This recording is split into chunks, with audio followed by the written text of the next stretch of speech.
안녕하세요. 반갑습니다. 대면 예배가 일부 허락이 되어서 여러분들 얼굴 뵐 수 있게 돼서 얼마나 반갑고 또 기쁜지 모르겠습니다. 저희가 이런 상황이 얼마나 지속되어야 될지 잘 알지는 못하고 있습니다. 각자가 자기 역할들을 잘 이제 해야 할 때인데요. 방역 당국은 방역을 잘 해야 할 것이고, 바이러스 이제 백신이나 또는 치료제를 개발하시는 제약회사나 의료진들은 또 그 일들을 잘 해야 할 겁니다. 개발돼도 문제인 게 약값이 비싸면 못 맞잖아요. 이와 같은 약이 잘 공급될 수 있도록 정책을 세우고 하시는 분들도 그 일을 잘 해야 할 거고요. 그러면 이 자리에 있는 우리는 뭘 해야 할까요? 첫 번째, 기도하셔야 합니다. 이 모든 일들이 하나님의 은혜 안에서 이루어질 수 있기를. 이 일에 관련된 모든 사람들이 개인의 이익보다는 이 전 지구적인 이 사태를 이겨내는데 마음과 힘을 모으기를 위해서 우리가 기도해야 할 겁니다. 그리고 두 번째는 생활 방역을 잘 지키는 겁니다. 가볍게 여기고 생각하지 않고 마스크 꼭 쓰시고 또 손 소독 같은 거 잘 하시고, 그래서 생활 방역을 잘 지켜주시고 지침을 잘 따라주시는 것, 그것이 우리가 이 어려움을 극복하는 우리의 역할이라고 생각합니다.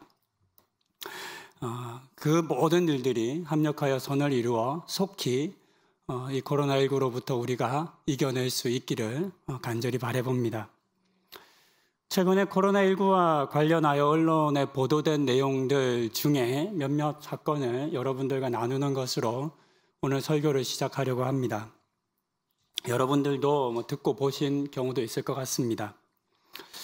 인천에서 20대 학원 강사를 하는 A씨는 코로나19에 감염된 이후에, 확진된 이후에 역학조사에서 20차례가 넘는 거짓말을 했습니다.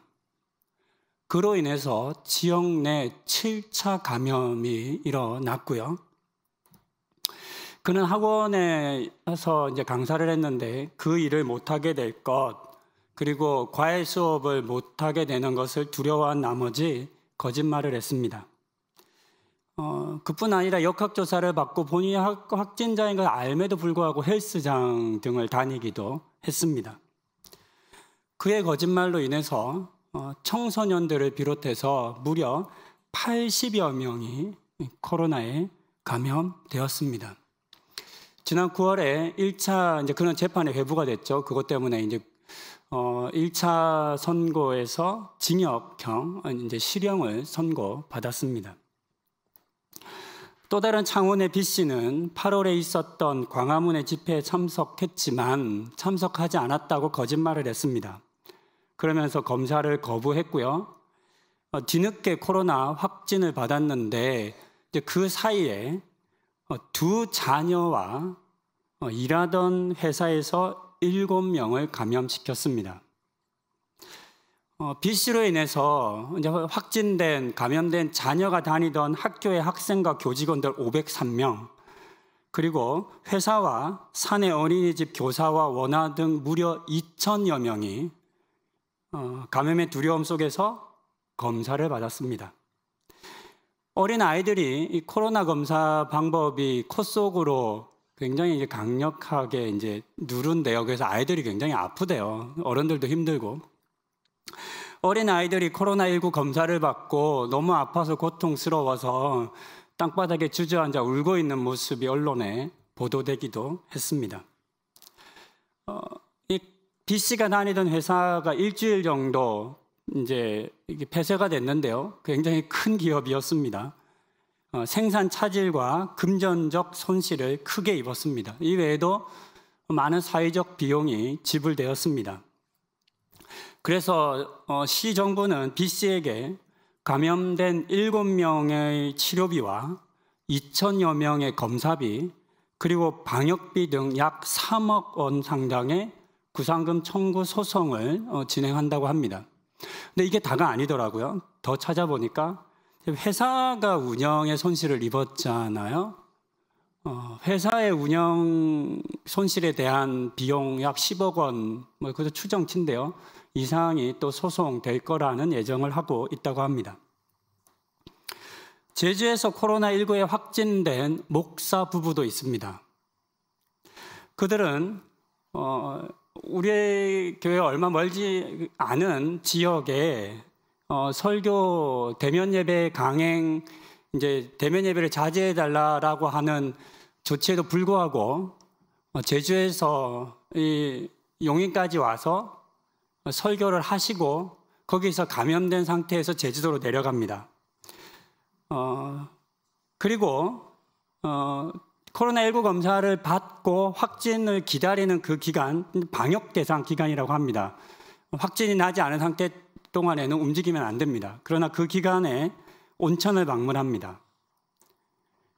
이후에 확진된 이후에 역학조사에서 그 사실을 감추었습니다. 동선에 대한 진술을 여러 번 회피했고 결국 이제 밝힌 내용도 접촉자 정보나 방문한 곳도 거짓으로 말을 했습니다. 이들 부부의 거짓말은 아무래도 이상해서 경찰이 핸드폰 GPS 추적을 한 결과 이제 들통이 나게 됩니다.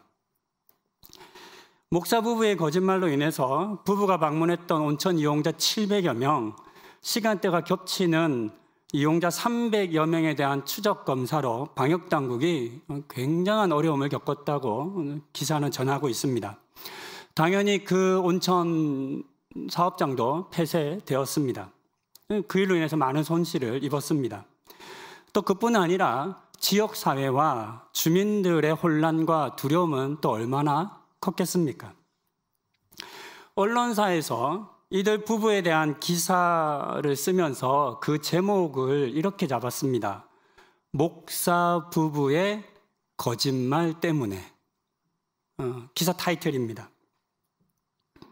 이 기사 읽으면서 굉장히 많은 생각을 하게 됐습니다. 목사 부부의 거짓말이라고 하는 이 타이틀이, 기사 제목이 이렇게 머리에서 떠나지를 않는 겁니다. 문법적으로는 뭐 틀린 말은 아니잖아요. 목사 부부의 거짓말, 충분히 문법적으로 맞아요. 그런데 우리가 살아가는 이 삶에서 실제 이 말은 틀린 말이어야 하잖아요. 안 맞아야 하잖아요. 목사 부부의 진실함, 굉장히 좋죠, 어울리죠. 근데 목사 부부의 거짓말, 틀린 말이어야 하는데 아닌 거죠. 그 말이 맞는 말이 되었습니다. 이 기사의 댓글을 읽으면 비기독교인들의 절망과 분노가 얼마나 컸는지를 여러분 확인하실 수 있습니다. 진실을 말할 것으로 기대되는 종교인, 그것도 목사의 거짓말에 큰 충격을 받았습니다. 그러면서 기독교인들이 믿는 하나님과 예수가 다 거짓 덩어리다라고 하는 것이 증명된 사건이라고 그렇게 댓글을 달았습니다. 어떤 사람이 쓴 댓글은 이렇습니다. 이번 일로 기독교가 얼마나 교만하고 이웃을 사랑하지 않고 생명을 경시하면서 어리석은 인간들의 호주머니를 노리는 사악한 집단이라는 것이 증명됐다. 기독교 신자는 본인의 종교를 똑바로 보아야 한다. 이렇게 이제 글을 적었습니다. 가슴 아픈 댓글입니다. 우리 기독교가 이제는 교만한 종교, 이웃을 사랑하지 않는 종교, 생명을 경시하는 종교, 사람들의 주머니를 노리는 사악한 집단의 종교가 되어버렸습니다.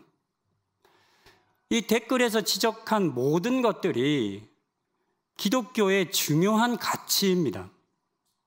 그렇잖아요? 그런데 이 모든 것들이 부정되었습니다. 더 안타까운 것은 이렇게 거짓말을 하며 책임을 회피한 것이 사람만이 아니라 몇몇 개인들만이 아니라 교회도 적지 않았다는 것입니다. 많은 교회들이 대면 예배 자제 명령과 방역 규칙을 잘 지키며 코로나19 확산 방지에 노력을 했습니다. 많은 교회들이 지켰습니다. 하지만 아쉽게도 그렇지 않았던 교회도 꽤 많았습니다. 대면 예배와 각종 소모임, 그리고 식사 모임 등을 강행했습니다. 심지어 어떤 교회는 2.5단계 정부의 권고 조치가 내려졌음에도 불구하고, 이제 강제 명령이죠. 그럼에도 불구하고 교회 예배 후에 다 같이 모여서 식사하고 먹고 웃고 이야기하는 장면을 SNS에 올리기까지 했습니다. 자랑했습니다. 우리는 한다고. 이런 교회들 중에 결국 성도들의 감염이 발생했습니다. 그리고 그 지역사회에 코로나19를 확산시켰습니다. 더 심각한 것은 이제 이런 일이 있고 난 이후에 이제 조사를 하잖아요. 조사 과정에서 밝혀진 교회의 거짓말입니다. 코로나19를 확산시킨 교회는 목사와 성도들의 동선을 감추었습니다. 예배 및 모임의 횟수와 참석 인원, 방역 규칙의 준수 사항 등을 정확하게 알리지 않고 거짓말을 거듭했습니다. 심지어는 교인들에게 당국에 협조하지 말라라고 하는 문자를 보낸 것도 있습니다. 그 때문에 방역 당국이 적절한 초기 대처를 할 수 없게 만드는 그런 일들을 교회가 행한 것입니다.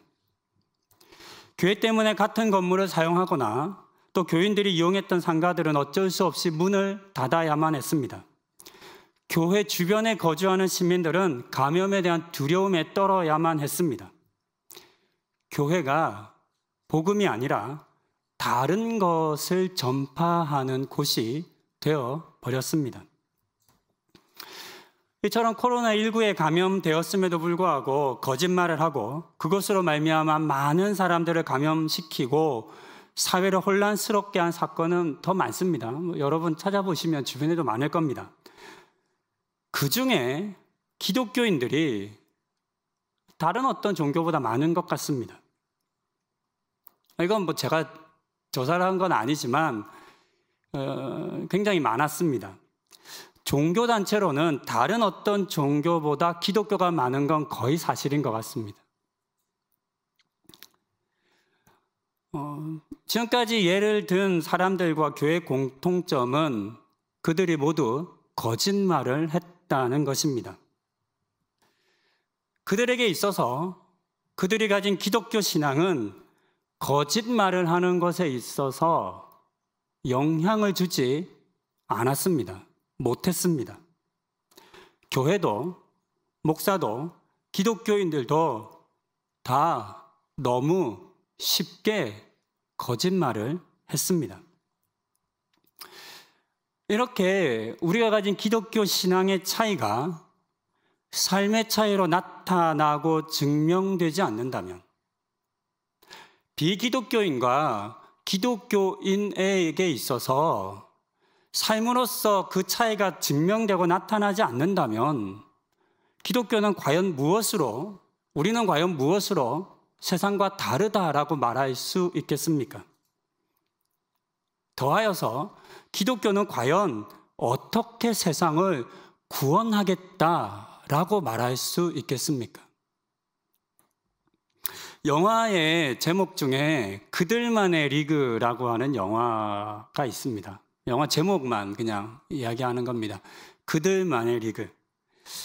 이 영화 제목처럼 어쩌면 우리가 믿는 이 기독교 신앙이 기독교인들끼리만 좋은 것 아닐까요? 기독교인들에게만 의미 있는 사교 집단에 불과한 것은 아닐까요?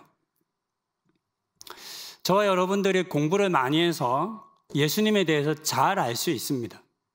성경에 대해서 매우 해박한 지식을 가질 수도 있을 겁니다. 또는 기독교의 진리에 대해서 기가 막힌 변증을 해서 사람들을 잘 설득할 수도 있을지 모릅니다. 하지만 아무리 우리가 예수님에 대해서 많이 알고 또 기독교를 잘 설명할 수 있다 해도 우리의 삶이 진실이 아닌 거짓의 모습으로 드러나고 나타난다면 우리가 잘 설명하고 잘 아는 그 예수와 그의 복음이 온전히 전해지기는 할까요? 오늘날 우리가 살아가는 이 사회에서 사람들은 너무나 쉽게 거짓을 말합니다.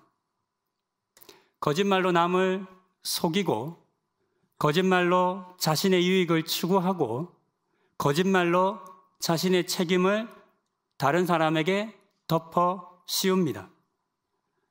그렇게 거짓말을 하며 나는 살고 다른 사람은 죽입니다. 문제는 기독교인들도 심지어는 목사도 별반 다르지 않아 보인다는 것입니다. 거짓을 말하지 않고 진실을 말하는 이 단순한 것조차 우리가 행할 수 없다면, 거짓이 아니라 진실의 삶을 사는 이것부터 우리가 할 수 없다면 오늘 우리가 가지고 있는 신앙과 그 믿음은 어쩌면 원점에서부터 다시 검토하고 시작해야 할지도 모릅니다. 목사도, 장로도, 오랜 신앙의 연수도, 많은 봉사와 헌금도, 종교적인 그 어떤 열심도 결국은 무너져버릴 헛된 탑이 되지 않겠습니까? 오늘 제가 함께 읽었던 사도행전 5장의 본문에는 거짓말을 했던 아나니아와 삽비라 부부의 이야기가 이렇게 기록되어 있습니다. 이들은 자신들이 소유했던 땅을 팔았습니다. 땅을 팔았으니까 돈을 받았겠죠? 근데 그 땅 팔고 받은 돈 중에 일부를 감춘 다음에 그것이 이제 제자들에게 주었는데 이제 주면서 그것이 전부라고 거짓말을 한 겁니다. 이 거짓말로 인해서 하나님의 진노를 사게 되고 결국은 죽음에 이르릅니다. 이 부부가 땅을 팔고 그 돈의 일부를 제자들에게 가져다 준 정확한 이유는 알 수 없습니다. 뭐 추측해 볼 수는 있습니다. 4장에 보면, 이 본문 앞에 있는, 바로 앞에 있는 4장에 보면 초대교회에 유무상통했던 모습이 기록되어 있습니다. 성령의 임재를 경험한 초대교회 성도들이 각각 가지고 있던 소유와 재산을 팔아서 가난한 사람들을 구제했던 장면이 기록되어 있습니다.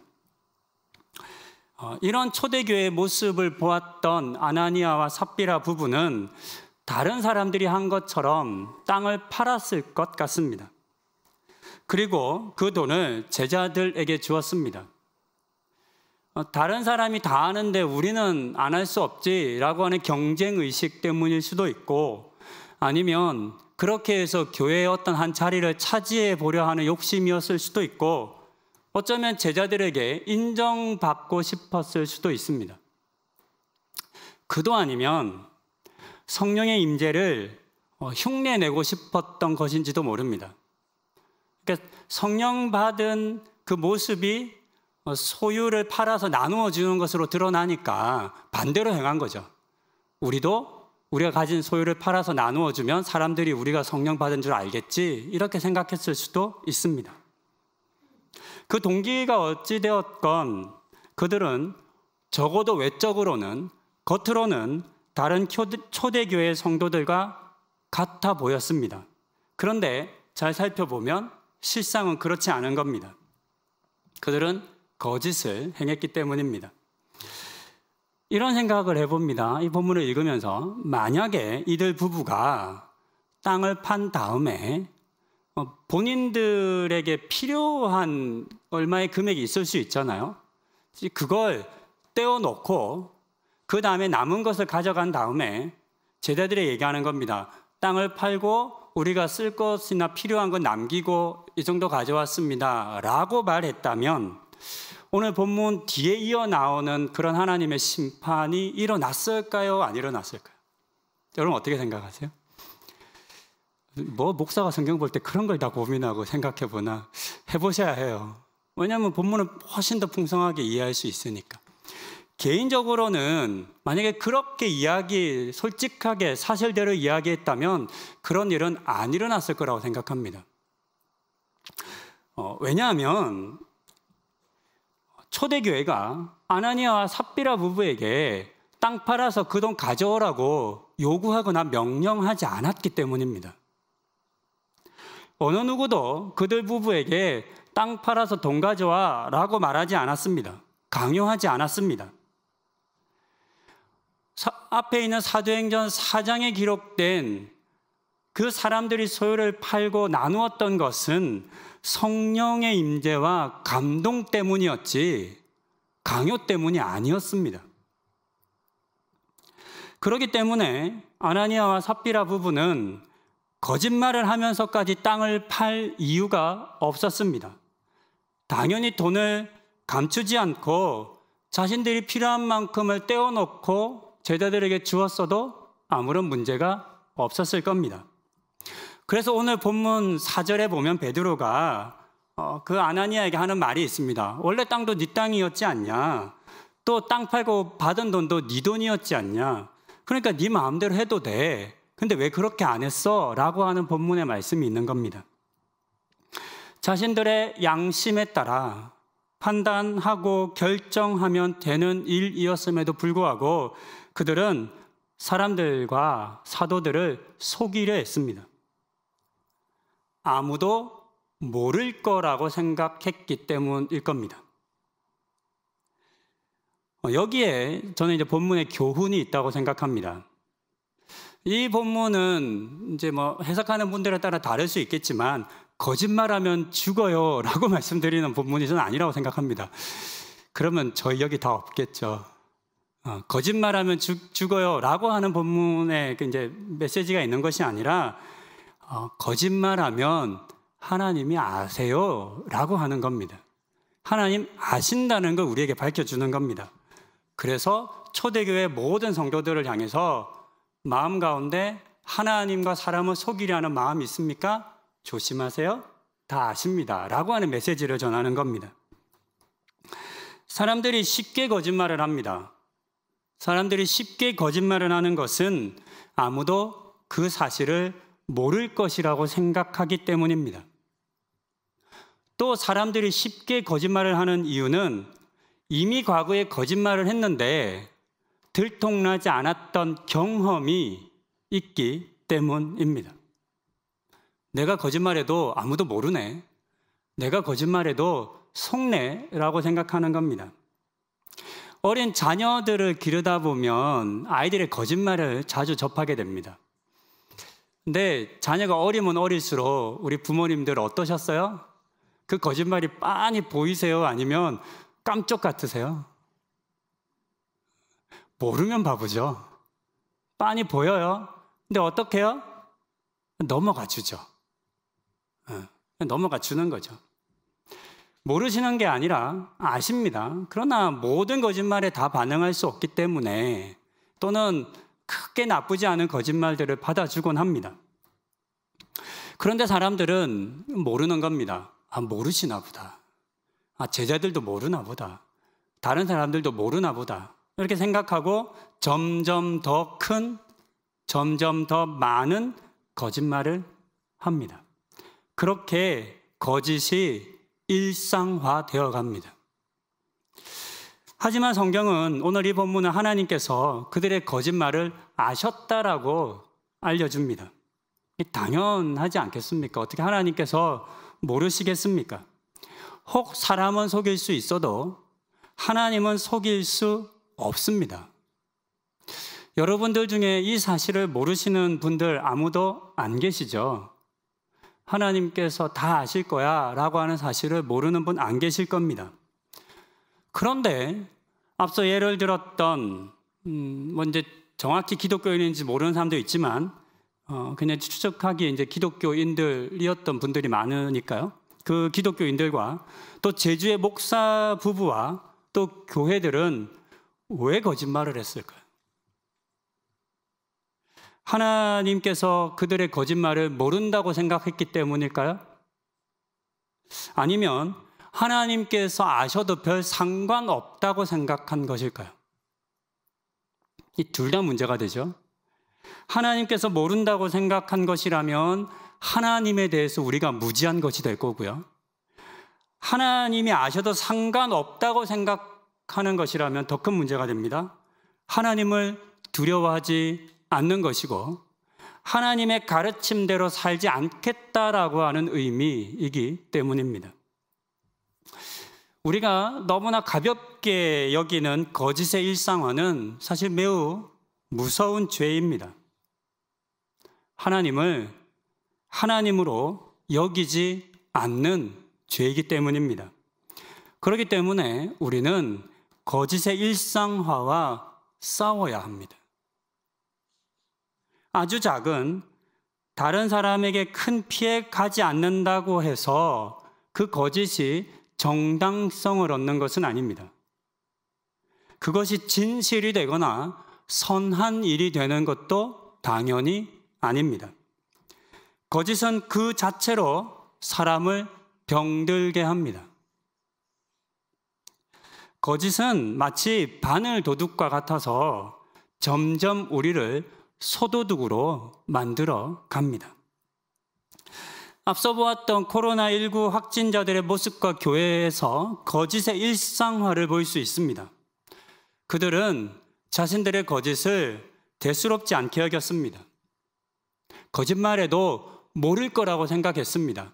과거의 습관과 일상화에 기인한 현상입니다. 하지만 그 결과는 매우 컸습니다. 그들의 거짓말로 인해서 수많은 사람들이 두려움에 떨었고 심지어는 생명의 위협을 받기까지 했습니다. 막대한 재정적인 손실을 본 개인과 회사가 많았고 불필요한 사회적 비용도 많이 허비되었습니다. 간혹 세상 살면서 그 정도 거짓말도 안 하고 어떻게 살아?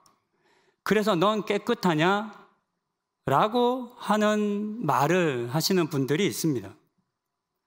진실을 말하고 그렇게 살려는 사람들을 향한 거짓의 사람들이 하는 비난입니다. 그런 말 많이 들어보셨죠? 뭐 어떻게 다 깨끗하냐? 어떻게 안 하고 살 수 있어? 문제는 이런 말을 들을 때 이 자리에 있는 우리도 고개를 끄덕인다는 겁니다. 그래, 일리 있어. 이렇게 생각한다는 겁니다. 기독교인이든 비기독교인이든 쉽게 거짓을 말하고 쉽게 거짓의 사람이 되어가고 있습니다. 하지만 우리 기독교인들은 이렇게 생각하고 이런 삶을 살아서는 안 됩니다. 세상에 큰 거짓말과 작은 거짓말이 있는 것은 아닙니다. 거짓말은 다 같습니다. 하나님께서는 우리에게 모든 거짓을 버리라 말씀하셨습니다. 하나님의 백성된 자녀들이 거짓이 아니라 진실을 말하는 사람이 되라고 명령하셨습니다. 오늘 저와 여러분들이 살아가는 이 시대와 사회에서 기독교인들이 가질 수 있는 비기독교인들과의 차별성은 무엇일까요?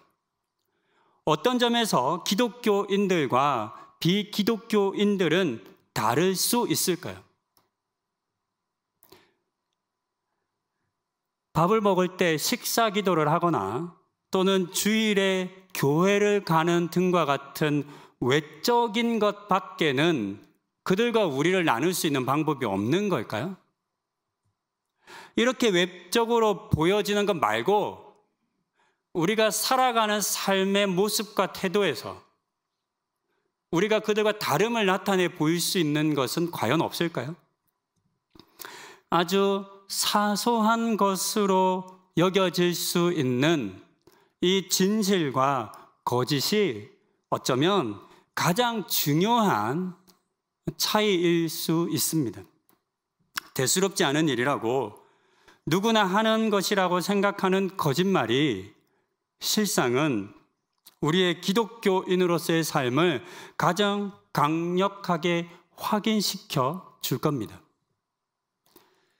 여러분들 주변에도 거짓말이 일상화된 사람들을 여러분 종종 볼 수 있으실 겁니다. 가까이 교제하는 사람들이나 아니면 회사에서나 이런 모습을 보면 조금 같이 지내다 보면, 같이 일하다 보면 그 사람의 말과 행동과 삶에 대해서 우리는 이제 판단하고 평가하게 됩니다. 어느 정도 살아보고 경험해 보면 알 수 있지 않아요? 어느 순간 이렇게 마음속에 그 사람이 진실된 사람인지 아니면 자꾸 변명하고 거짓말하는 사람인지 여러분 좀 알게 되지 않으세요? 우리는 거짓의 사람이 아니라 진실의 사람이 되어야 합니다. 모를 거라고 생각할 수는 있지만 대부분 잘 알고 있습니다. 그것을 표현하지 않을 뿐입니다. 하나님께서는 우리에게 진실된 삶을 살라 명령하셨습니다. 너무 단순해 보이고 사소해 보일 수 있겠지만 이것이 우리가 기독교인이라는 것에 있어서의 정체성을 명확하게 보여주는 겁니다.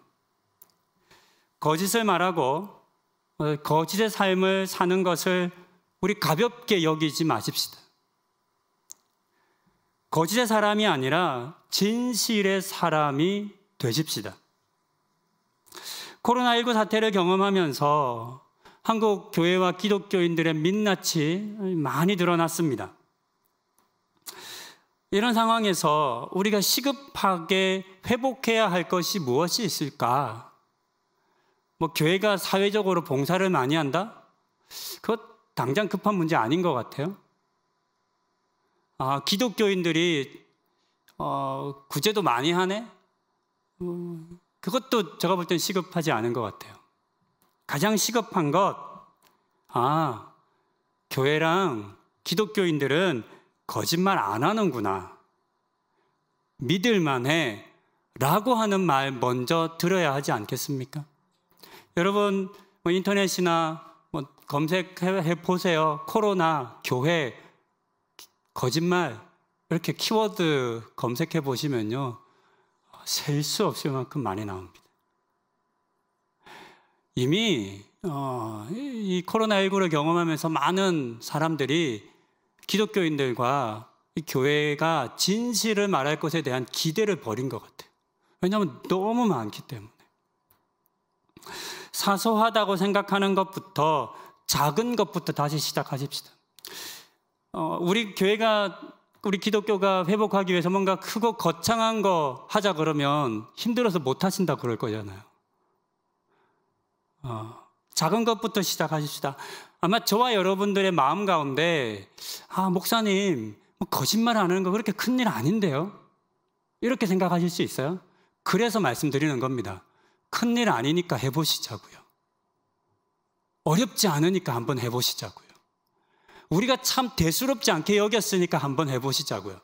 이 대수롭지 않은 것을 우리가 그동안 못 해왔으니까 이제 한번 해보자고 말씀드리는 겁니다.